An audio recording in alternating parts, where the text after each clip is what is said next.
Indian growth requires foreign capital because we have a domestic savings. India is getting ready to become the third largest economy in the world.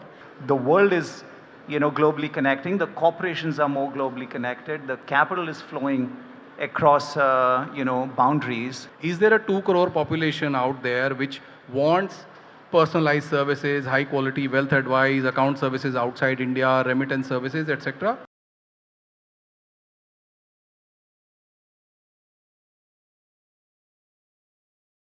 Very warm welcome, yet another session post-lunch with the foreign banks.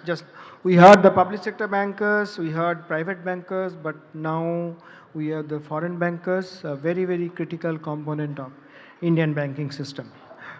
The subject is,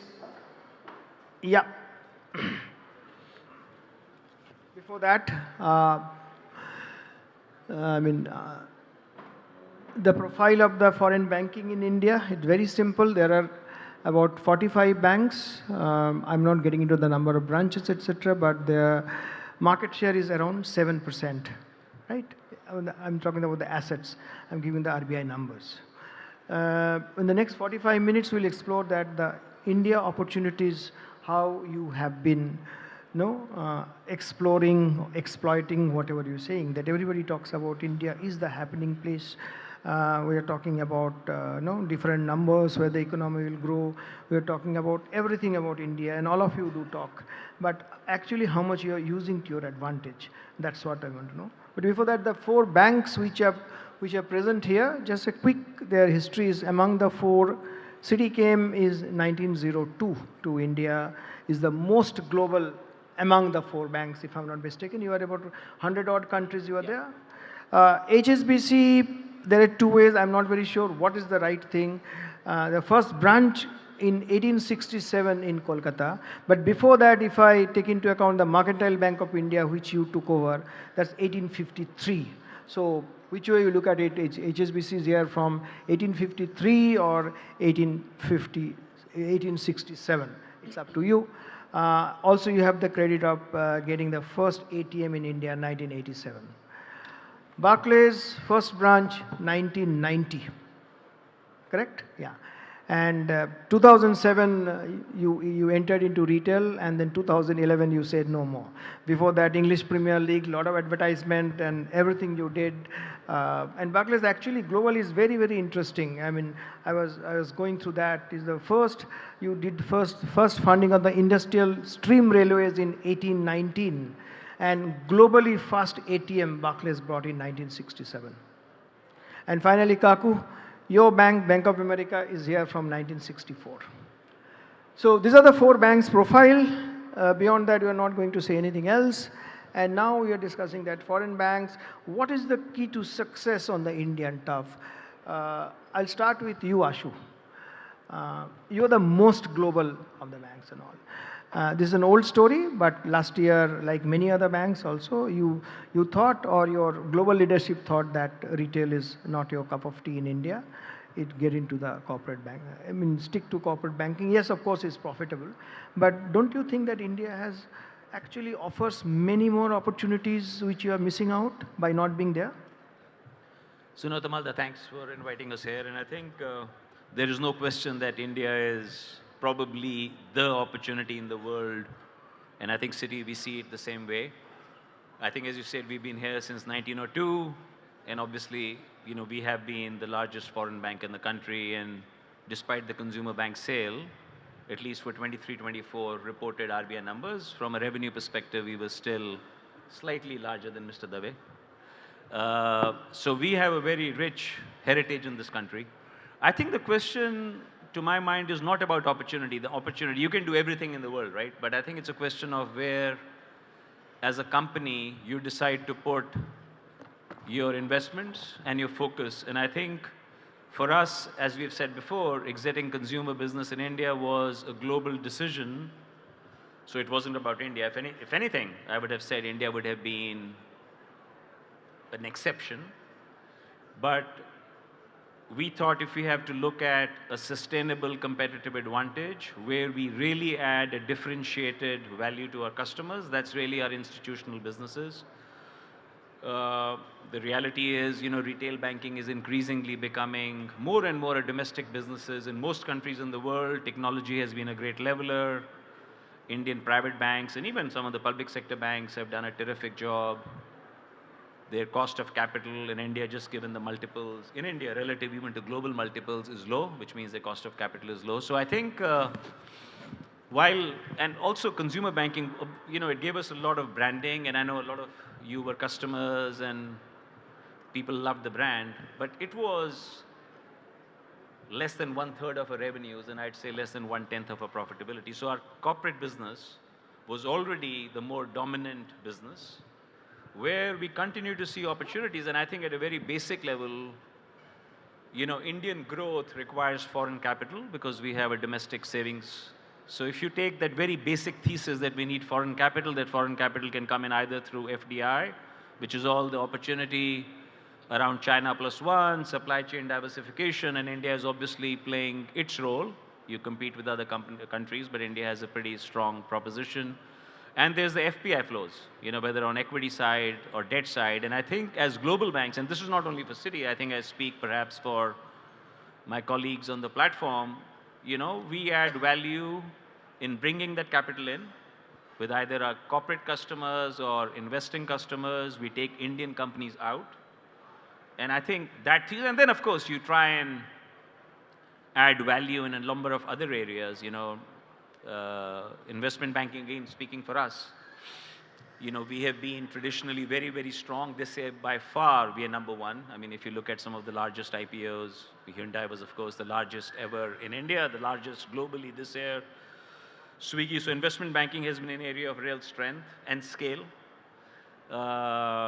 Even transaction services, which about moving, cash for companies, receipts and payments and digitization, we do around 4.5% of domestic UPI flows, 8% of India's trade volume. So for a foreign bank, I could argue that gives a scale. Because one thing I really think matters in India is you need to have scale, because otherwise, as in any emerging market, there are going to be uncertainties, regulatory changes, and if you don't have that ability to absorb those, I think the business can become more difficult. So I think I feel very proud that we have the size and scale in a number of businesses, corporate FX, markets as one, custody, I mean, all across. In fact, I think what really differentiates us even now is the breadth and depth of our platform, because we go everywhere from investment banking to transaction services, markets, custody, and then client set, we're covering everything else. So, and the opportunity in India is still, we see a double-digit CAGR opportunity, both in revenues and in profit growth, right? So India is certainly a big focus area for us globally. And apart from the banking talent, right, we have 33,000 people, including our, global capability centers. And I think the foreign banks included in India have 3.5 lakh people in their global capability centers. More than half of them do tech work. So what used to be back office, middle office is increasingly becoming the high-end tech. So on multiple levels, India is highly, highly strategic for Citi, and I let my colleagues speak for themselves. Kaku, welcome to the show. You are particularly because you are the first woman representative on the stage since morning. You are the first. It's a very, very, very, very male-dominated discussion still since morning from the financial sector we are happening all. So thank you, ma'am, especially for this thing and all. So tell us the opportunities in India and what is the key to success. It's all about cross-border financing and investment banking and all. But India offers much more, right? So I would say a few things like, I think you have to play in the space where you are dominant in the world. In the sense, if any of the dominant products in the world can be adapted to India, you definitely have an edge. Because some of the innovation, some of the structuring capabilities can definitely be brought to India, as India is getting ready to become the third largest economy in the world. And I think capital needs are going to increase. The financing needs are going to increase. And frankly, the growth cannot come unless you have all of this. So to your point and to what Ashu mentioned, that like as you know, in Bank of America is not in the retail, because we have always found globally that the compliance cost for retail is very, very high. So can I be really competitive in that space, competing with local banks? The answer is no. So it's important that you really pick the right places to be in. So we do see that we can play a big part on, as India is opening up, as manufacturing PLI is coming into the country, as more people want to come to the country, not only for supply chain opportunities, but also for demographic dividend, we can play a key role with corporates and multinationals whom we already bank with elsewhere in the world. And for them, we can be the trusted advisor, making them, giving them the capabilities which they need globally as well as locally to meet the regulation. And then I would say, over and above that, investment banking, like Ashu, has been very, very big for us. I think India has arrived now. If I say one thing that differentiates India in the last 2 years, is that people who thought they could not monetize stakes in India now are being able to monetize. So you could see not only big IPOs, but you could see BAT monetizing 2 billion IDC. You could see Hyundai coming in, which was a Korean company, would have never thought of listing in India. You could see, basically Vodafone selling 1.8 billion kind of Industars. So there is more to see. And private equity, who had been 10 years investors, have been able to unleash, which means now we are getting ready to absorb bigger capital and there's more comfort for exit. Thanks, Kaku. Pramod, we'll hear from you. Kaku says that retail has a compliant cost of compliance for retail. There are others who say that retail needs to, for retail bank, you need to invest tons of money in technology and also talent, retaining people.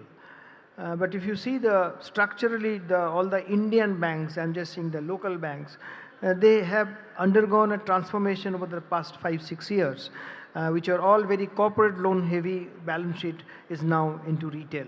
There are less and less corporate loan, let the corporates raise from markets, etc., because corporates also have stronger balance sheet now. But they are focusing on retail where the money is there. But typically, foreign banks don't succeed here. I mean, your history, Barclays history says that, 2007, I still remember. So with much fanfare, you got into retail, and then you have to Citi is an old story. Now, Stanchart also sold part of its stake to some other bank, in the business of personal business and all. So tell us, why does retail does not work in India, and what is the other? Is it what Kaku says and what Ashu says, and that's the way to go for foreign bank? That's the key to success, or there are opportunities, but it's your global headquarters, they don't want you to explore, exploit, or what? What's going? Look, for every business corporation, you have to prioritize, right? You have limited management bandwidth, you have limited resources, so you really have to play to your strength. Unlike institutional banking or wholesale banking, where you have an edge being a global institution, you are really facilitating global flow of capital, whether it's debt, equity, trade. Retail is a very local proposition, right? There is nothing really global that you're bringing to differentiate yourself by and large. I'm sure, my friend Hiten will disagree. Yes, but, that's why we have kept so him to the end. He will hear three of you, then he will come. Yes. So, there is a little differentiation from our perspective to compete with large domestic banks who now are capable of offering best technology solution, very good service that foreign banks used to excel in going back 20 years. So therefore, there isn't really a distinctive edge that I would call, which is uniformly applied to all banks. And therefore, it's less of a priority from our global lens than what wholesale banking opportunity provides to us here. And it is not India specific. If you look at all global banks, they are concentrating more and more around their home markets when it comes to consumer banking or retail banking, and they are going more and more global when it comes to institutional or wholesale banking, because the world is, globally connecting. The corporations are more globally connected. The capital is flowing across, boundaries. So that's where I think global banks or foreign banks do have a distinctive edge. I think I'll have a completely different perspective from you, right? David sir? So I think we are a beneficiary of the fact that other banks are choosing to prioritize within the country. Okay. We have prioritized the country itself. So let's see how it plays out, and time will tell whether this approach is right or this approach is right. But at this juncture, our bank has decided that India is one market where we can be a very dominant corporate bank, a very dominant payments bank, a very dominant trade bank, and a very dominant bank for the affluent of India. Even wealth management you have gone in, right? Sorry? Wealth management you are going in now. Yeah, Have no, gone so in. I think at a broader wealth, internationalism, so, let's look at it like this. There's 140 crore Indians, right? At least 2 to 3% of them have some need which a global bank is uniquely placed to deliver. You want to send your kids abroad to study. You want to have some wealth outside India. You want to own some Google shares. Hopefully, you want to own some HSBC shares also. You know, education fees. You are in a job which is transferable. You can't be opening bank accounts in different banks everywhere in the world. It's a nightmare, right? So I think the beauty of India, and that's how at least we are thinking about it, is that there is a space for almost everybody. There is a space for a Citi, BofA, there's a space for Barclays, there's a space for HSBC. But the ultimate success is down to obviously, technology, yes. And that's where I think international banks have an advantage. I think we don't sometimes appreciate just the qualitative advantage we have. Try payments technology, try trade technology, try custodian services with us. But the second distinct advantage is our people. We don't have as many people as some of the domestic banks. We do invest a lot in franchise, a lot in culture, a lot in values. And customers who are aligned to that, in this great country of ours with so many people, there is always a population which wants to deal with people where they can relate to from a culture, conduct and compliance and values perspective. So as HSBC, we think the opportunities are open-ended across the whole spectrum. Within that spectrum, am I competitive in microfinance, for example? Clearly the answer would be no. But if you look at jumbo mortgages, our market share HSBC's market share would surprise you. Okay, it's close to 15%. So it's like this. So What do you mean by jumbo mortgage? Very large ticket mortgages. Okay. Very large ticket. So I think we feel very good about India. We feel very good about what we are doing, and developments that we have done and developments that others have done are largely working, we think, in our favor.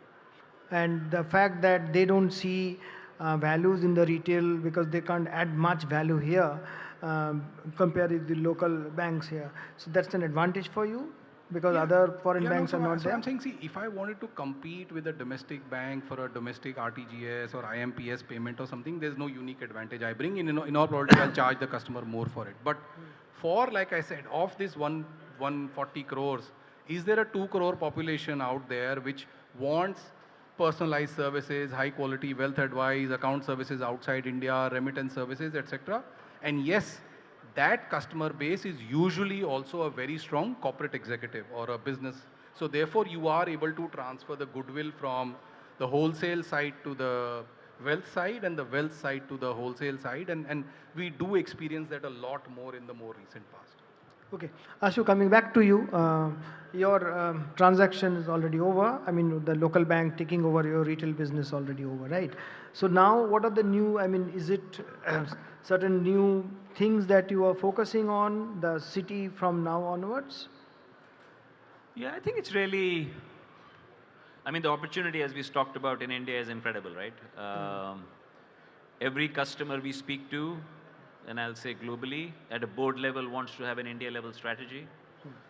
And there are three opportunities. Obviously, India is a manufacturing base, India is a market to sell to, India is a talent base, right? Those are the three vectors, and everybody wants to try and leverage that. So I would say it's really about maintaining, growing market shares in the businesses we're very strong in.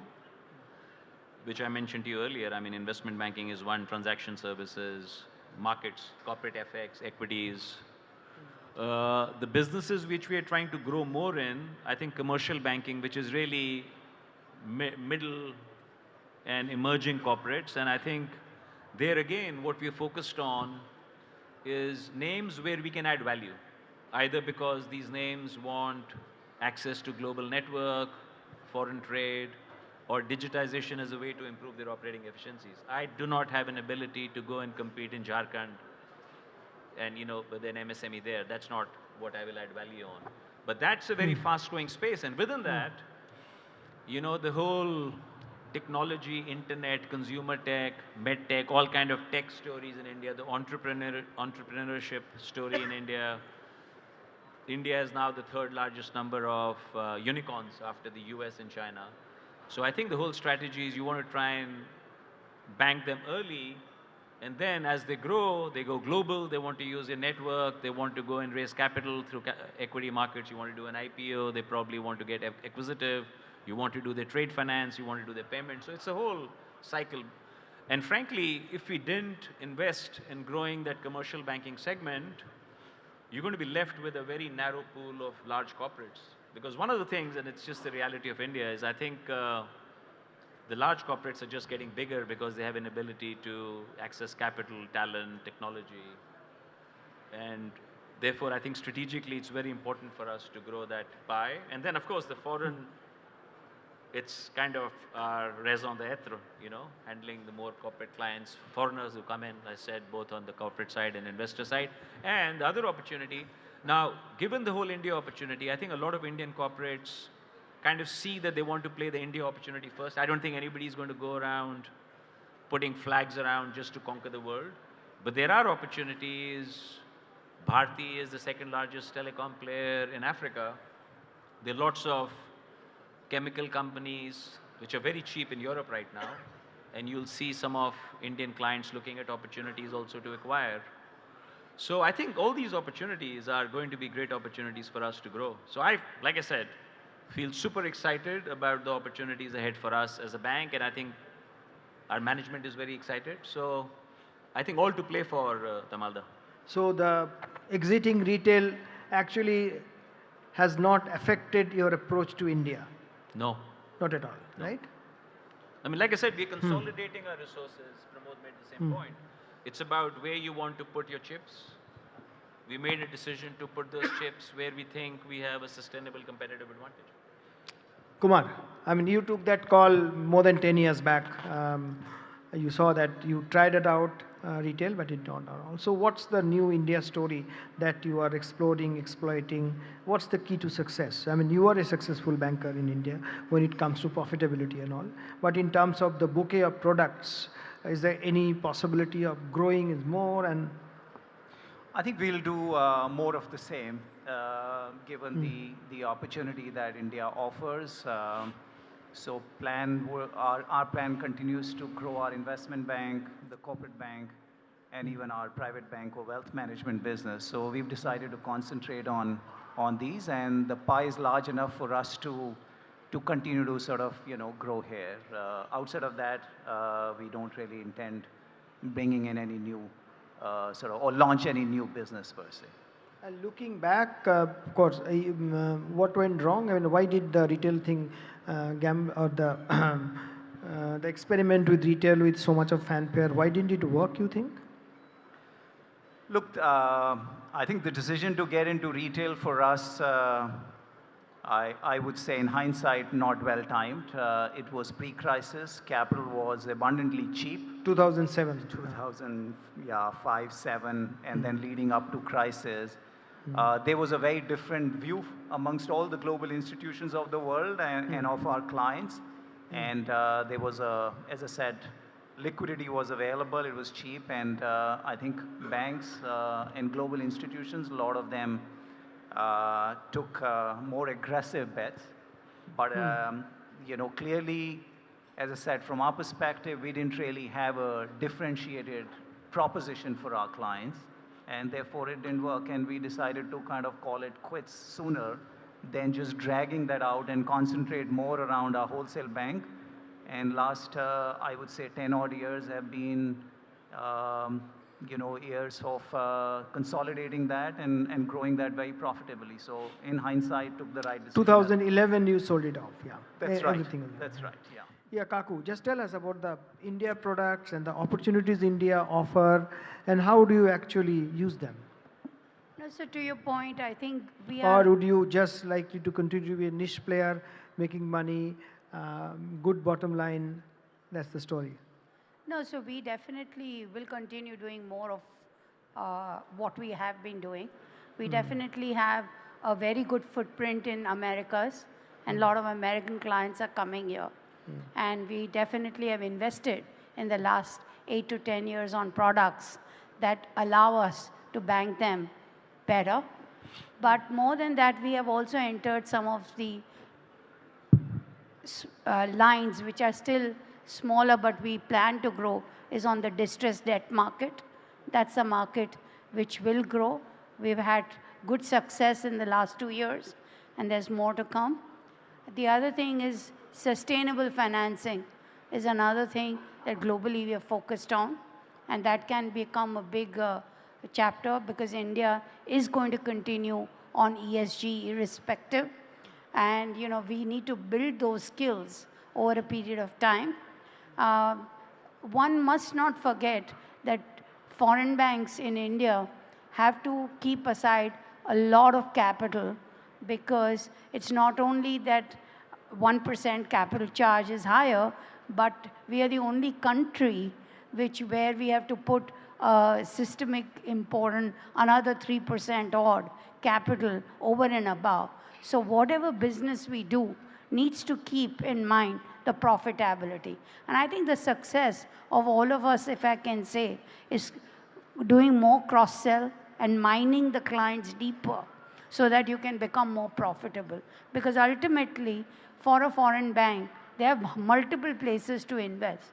So being profitable is important, and at least you can have short term where you're investing, but ultimately, in a 3-year period, you will have to be profitable. And that's where I think the efficiency comes in, that's where the innovation comes in, and that's why even where I think public sector and private sector are better, I still think we have an edge in many places. Thanks, Kaku. Yeah, I'll come to that you discuss about certain regulatory issues where you need higher capital and all. So if there are constraints and if you want to send any message to RBI through this platform, we'll be happy to explore. But before that, Ravi sir, coming back to you, you have a very different perspective on India than three. Just tell us what are the areas of possibilities, doing well and all, because you have been spending a lot on marketing. I mean, many of the airports, you have seen the huge advertisement of HSBC. Probably you are spending more on marketing than some of the local banks. So please bring that as the headline tomorrow, okay? HSBC is spending a lot on marketing. Please see our ads everywhere. It's very expensive. I completely agree with him. And scan the QR codes for what we are offering and things like that. Okay. But see, I think on a serious note, right? I mean, there was mention of commercial bank, right? HSBC is a very, very large commercial bank everywhere in the world, right? We bank companies with turnover of 40, 50 crores upwards, all the way to Microsoft and whatever, right? So now as that segment grows and some of them go into this 400 to 1,000 crores, 1,000 to 2,000 crores, many of them are finding that there is great companies available in Europe, for example, particularly, right? But they do need financing. And if you look at the last, say, 15, 20, 30, 40 transactions, please see a pattern of who's financing their acquisitions. Because they are great technologies, Indians are great entrepreneurs, they know they will take the supply chains off and the operational inefficiencies. So mid-market internationalism, actually what we call within HSBC is internationalism is our superpower. That's how we are saying. So anybody wanting to deal with two countries, we want close to 100% market share of that. Of course, we have competitors who are left to make that statement much more difficult to achieve. But so that is one area, that mid-market, especially offshore acquisitions led. I think on the personal side, one of the most fastest growing areas for us we are noticing is highly paid individuals, top executives, and how many of them want to have assets and investments outside India, and our ability to soft land that from India. Actually, we are one of the few apps where you can see all your accounts in one app, right, on one screen, which is a unique proposition actually. So internationalism for mid-market, international and wealth for affluent customers. And finally, and this is, I'm sure all banks do this, I think the opportunity to provide financing through capital markets, through syndicated loan markets, through domestic markets. We are a proper full service bank, right? We have chosen to remain a full service bank, which means you can approach us for a credit card or a personal loan, to a 500 crore loan, to a 5,000 crore loan. We will choose what we want, and that is a slight distinguishing factor because people look at us as a normal bank. Tamal, can I please, just please. yeah. Yeah, Sorry, please. go ahead. No, I just reacting to your comment that you made that HSBC has a different view than the other three banks to the Meaning left. banking on retail. That is right. That That's right. perspective. I think Yeah. if you ask each one of us, from global head office to regional office to here, I think all of us are really sold on the opportunity that India offers. We may follow different strategy, different tactic to really address that opportunity. But India is a very attractive opportunity, and we see it as a long-term opportunity for decades to come. So each one of us, I'm sure, will be here for generations to come because India does offer that opportunity. There isn't a large market, large population, attractive demographics, all of that. We'll address it differently. There'll be areas of strength for Citi. There'll be areas of strength, relative strength for Barclays or Bank of America. At this point in time, maybe we've chosen to not, consolidate or go into retail. But that's part of the strategy. But India is important for all of us. Absolutely. Your commitment is unquestionable. He is there for more than 150 years. He's there for more than 100 years. Stanchart even more, longer. So that question does not lie. Talking about Kaku, you raised that Reserve Bank of India norms about capital and all. So tell us, what are the other things, like say one, of course you will not be handicapped, but probably he will face that is not very liberal about when it comes to branch opening and all. So apart from that, what are the other issues that you think the regulators should address? Kaku? I do think capital. RBI governor is not here, so you can be very frank. Huh? Oh, no, I do think capital should be addressed to a certain extent, not because of anything. Can you explain to us, like everybody is not very familiar with this, what exactly you No, mean? because see, all of us are systemically important banks globally. And at least at the head office, according to the global terms, right, in the head office, people do have to have a capital buffer for systemically, because you are too important and you can't fail in that sense. So all of us do maintain that large buffer at the, parent level. We are just branches here. But India is a country where even at the branch level, we have to keep that buffer.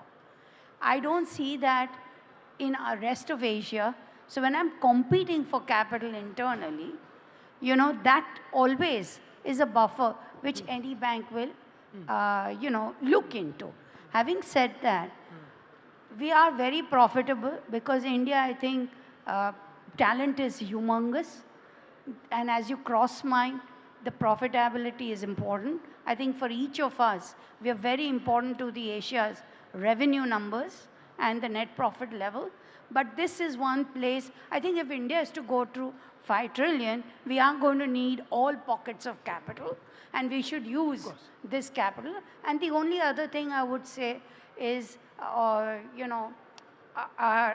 transactions between ourselves and our headquarters. I wish there were more liberal limits to the same. Now, you have certain norms about sending profits back home.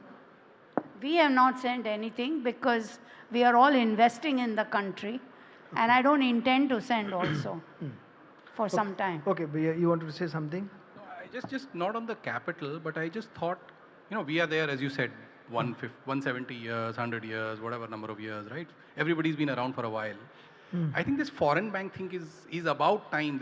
Why are activities, why it should be open for everybody. I mean, I go to any customer, I pitch, the domestic bank pitches, the other banks pitch, whoever is the best product wins. But I think if you ask me, it's about time to start the debate. Why do you reserve certain activities for domestic banks? Because you are doing everything, like you're maintaining CRR domestically, you're maintaining SLR domestically, you're doing PSL domestically, you're doing CSR like a domestic.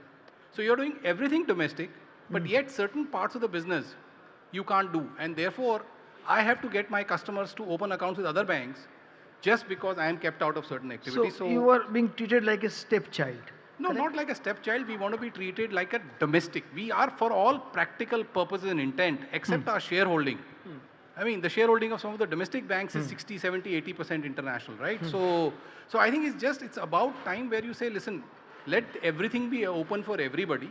There is nothing is reserved for us. If an American client comes, it's not like it's reserved for Citi or Bank of America only. Even HDFC Bank can go and ICICI Bank can go. And same thing I would say, just open up. It's good. Competition is always good for everybody. For branches, you find that RBI is as liberal as about others when you ask for branches? Or? No, I think on the branches part, it's an untested thesis because it's basically gone the other way, right? I mean, most banks have reduced branches rather than increased branches. So if you choose to engage with them, you will really get the current sense of where they stand. I would put it like that. Ashu and Kumar, because both Dave Saab and Kaku was pretty frank about what they want from Reserve Bank of India. You, sir, anything that you want that RBI is not fair? Listen, something? I must tell you You'll that be diplomatic, I know. I think RBI is a great regulator. I think they've been very... You're Bole sir. not happy with the answer. No, You no, want no. a headline. I'm happy. Just tell us. I'm not going to give you a headline, Tamalda. Plus. No, but to be fair, I think fair points they both raised. But I also think we need to acknowledge a lot of the good work which RBI has done, which actually has created business opportunities for us. And I think if you just take two examples, the whole digital payment infrastructure they've created, I think it's the envy of the world. And I think it gives us ability, as there is more and more B2C and C2B flows. In fact, one of the areas which we are investing in heavily is creating ability to process very large volume, low value items, including things like when you tip a Zomato driver, you know, whatever, 50 rupees, 100 rupees. If it's Diwali, maybe you guys are more liberal.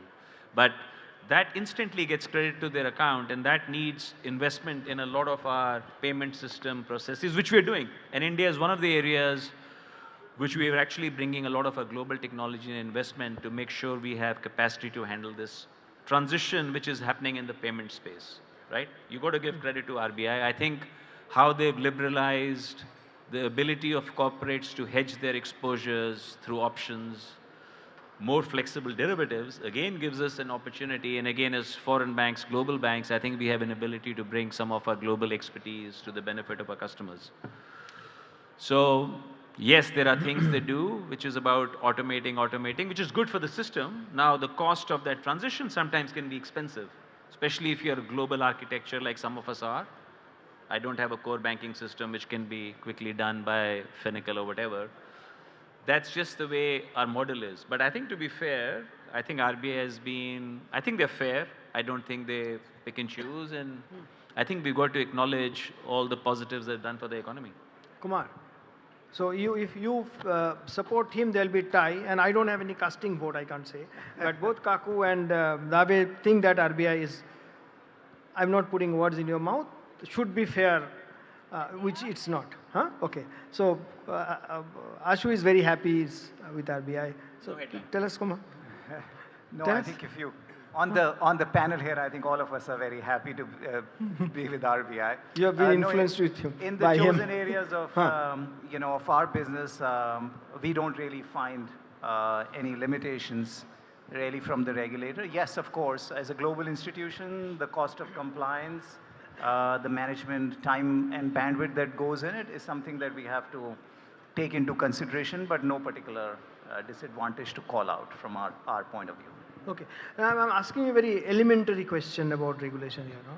It's for quite some time back, Reserve Bank of India has given you freedom that, well, would you like to remain as a branch of the overseas bank, like you 4 are, or you can be locally incorporated.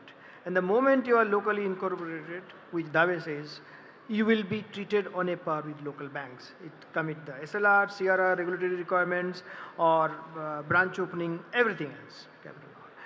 Only 2 banks, as I said, right now there are 45 banks in India, 45 foreign banks on Indian soil. Market share is just about 7%.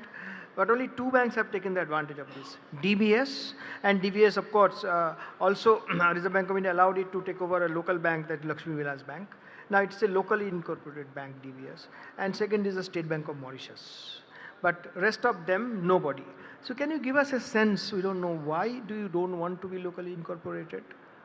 Is it the choice of the global leadership, or is it, I mean, what is the pros and cons of being locally incorporated and remaining a branch? Because as long as you are a branch, you are, I mean, fatherly statement, what was my word, he did not say that, but exactly not a level playing field. But once you become locally incorporated, not a branch, then you'll get everything what you want. So two things, I don't think for a moment I said RBI is not fair. No, I said forget that, forget was that, from but, the growth perspective. Huh. But to your point, Tamal, I would only say a couple of things. Yeah, please. Is it in advantage of India as a country for us to subsidiarize? That's the bigger question we should be asking ourselves. And the reason I say it is that when you do local incorporation, the capital that you will have will be local. Ratings will change. The counterparty risk will change. Will you be able to give give loans at an efficient level? Do we want to create more inflation in the economy? If you put all of this perspective, given that we are not in the retail, there is no real sense of us becoming local in the sense local subsidiary. That's what I would say. And I think by being what we are actually helping together, because whatever little we are contributing, it is going to, the capital formation of the country. Kumar. No, I'm coming to you, Ashu. Just go. Ajay, you want to say, please, go Yeah, ahead. no, I agree No, with no, the- fine, please. Huh. Sorry. No, carry on, please. No, sir, you carry on, Ashu. Okay. No, I think, listen, I think this is a topic which some of us have spent a lot of time with. With your global headquarters, Well, right? no, among The office. us here. And of Achha, course, among the global. yourselves. So tell us the inside story. And I think the reality is, what did you say, sad story? Inside story, I Inside said. story.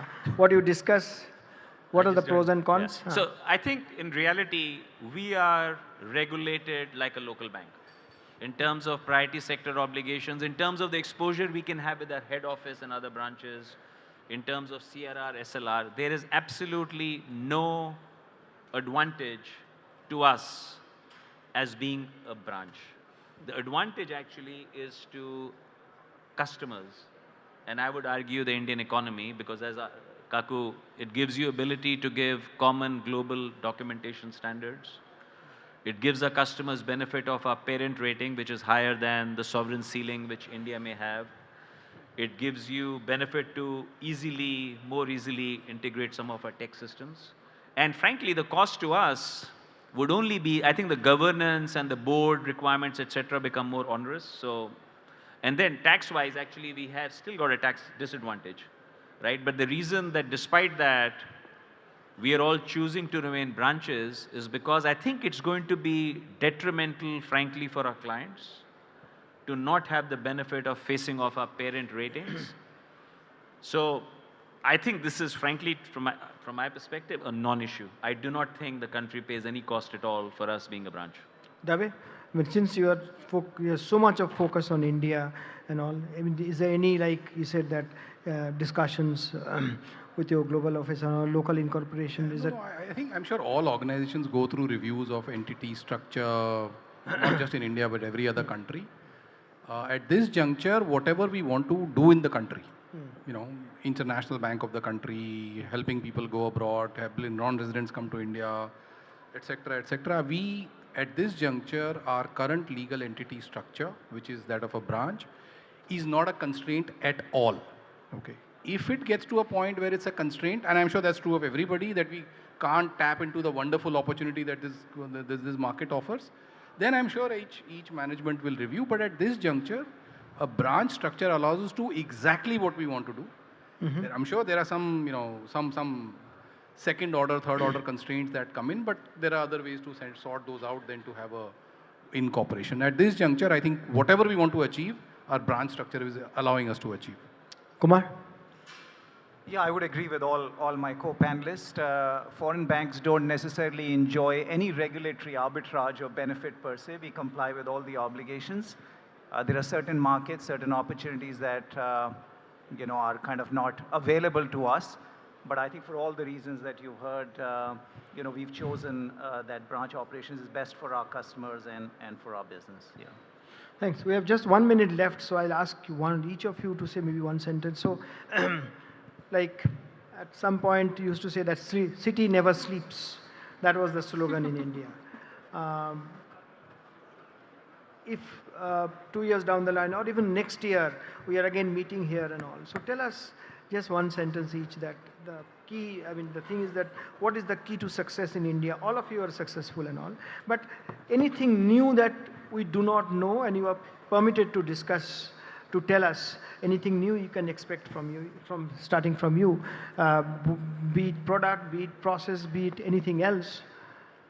We don't know. I something new is coming up. I think just where we started the discussion on having the full spectrum of products and gives us an emotional touch with the country. What is lacking? Is there anything lacking that you want to launch? No. I'm saying you're asking for one thing which is working for us. I'm just saying it's the fact that you're across the full spectrum that makes every customer feel you are emotionally invested in the country, and that is turning out to be a distinct advantage for us. Ashu? Yes, and I hope that we continue to remain relevant to the company's priorities and opportunities. I think we are in the areas where we add value. So I think in a year from now, I hope we can sit on a panel like this and say, these are the top 5 priorities which is important to the government of India in terms of our growth plans, and we play a role in most of them or a lot of them. That would be what I think we do. We're doing it, and I hope we carry on doing it. Kumar? So looking back, maybe 1 year from now, I would say I'd be very happy if, at our shareholders level, at our management level, we continue to believe that India is a long-term opportunity. We are better today than what we were a year ago, and the overall opportunity continues to remain attractive. I think that's where I would think we would, in hindsight, look back and say. Kaku, you have the last word. They're all very diplomatic so that everybody is happy. The country, the Delhi is happy. Main Street is happy. So what? I would say that the one thing we just recently got recognized by the US government was for the community work we have done in India across the world. And I think one thing is that I'm very sure we'll continue to make profits and be there for the long term. But I would like to continue the good work we are doing on a responsible growth strategy where we continue to invest in communities, and that should be a part and parcel of us. Also in the ESG space, that's what you said, right? Yeah, and also, the grants and all that we are doing, we do much more than what is actually required. Thank you. So what they are doing, they want to do much more. And just give them a big hand. That brings us to the end of this. Thank you. Thank you, sir.